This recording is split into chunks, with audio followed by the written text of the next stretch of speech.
नमस्कार दोस्तों, मैं आप सभी का चिर परिचित दोस्त उपस्थित हूँ। दोस्तों, आप सभी की सेवा में कुछ एक महत्वपूर्ण जानकारियों को लेकर के। जी हाँ दोस्तों, हम आजकल अपनी कड़ी में बात कर रहे हैं सेक्स संबंधी समस्याओं के समाधान के संबंध में।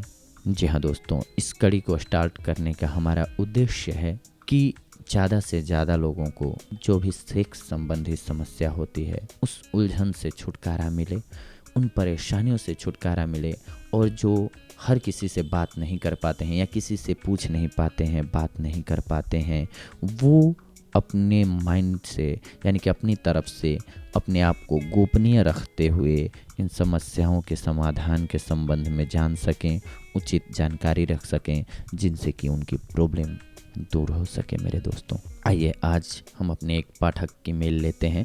इनका कहना है, मेरे शिश्न पर बहुत सी नसें उभरी हैं। ये नसें बिल्कुल वैसी ही हैं जैसी कि किसी आदमी के हाथों में होती हैं। जिस समय शिश्न उत्थान की अवस्था में होता है उस समय ये नसें अधिक स्पष्ट हो जाती हैं। जहाँ तक मुझे स्मरण है, मेरी यह दशा सदा रहती है। मेरी समझ में नहीं आता कि ऐसा क्यों है। क्या इसके कारण आगे चलकर मेरे सामने कोई जटिल समस्याएं उपस्थित हो सकती हैं? जी हाँ दोस्तों, इनका कहना है, क्या इसके कारण आगे चलकर मेरे सामने कोई जटिल समस्या उपस्थित हो सकती है? इस समय मेरी उम्र 30 वर्ष है। जी हाँ दोस्तों, इनकी उम्र जो है वो 30 ईयर है। आइए मेरे प्यारे श्रोता, शिश्न पर मोटी मोटी नसों का उभार आना एक साधारण और प्राकृतिक बात है। इससे किसी प्रकार की परेशानी नहीं होती है।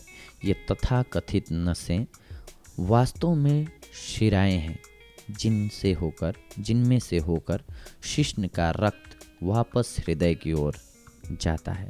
शिराओं के उभर आने का मतलब यह है कि उनकी अनेक कपाटिकाओं यानी कि वाल्वों में दोष आ गया है, जिसके कारण धमनियाँ तेजी से रक्त शिश्न में भेजती हैं। उतनी तेजी से वह शिराओं के मार्ग से वापस नहीं आ पाता। अतः शिराएं कुछ फूल जाती हैं और इनमें कुछ कड़ापन आ जाता है। बहुत से पुरुषों में यह दशा देखी जाती है। इससे यौन क्षमता पर कोई विपरीत प्रभाव नहीं पड़ता है। भावी जटिलताओं के विषय में आपको चिंता करने की आवश्यकता नहीं है। मेरे प्यारे मित्र, यदि कभी यह समस्या आपको दुख देने ही लगे तो उस समय किसी सेक्स विशेषज्ञ से परामर्श लें और अपने जीवन को सुखमय बनाए रखें। अगली बार हम आप सभी से जुड़ेंगे दोस्तों, कुछ एक और महत्वपूर्ण जानकारियों को लेकर के। तब तक के लिए धन्यवाद।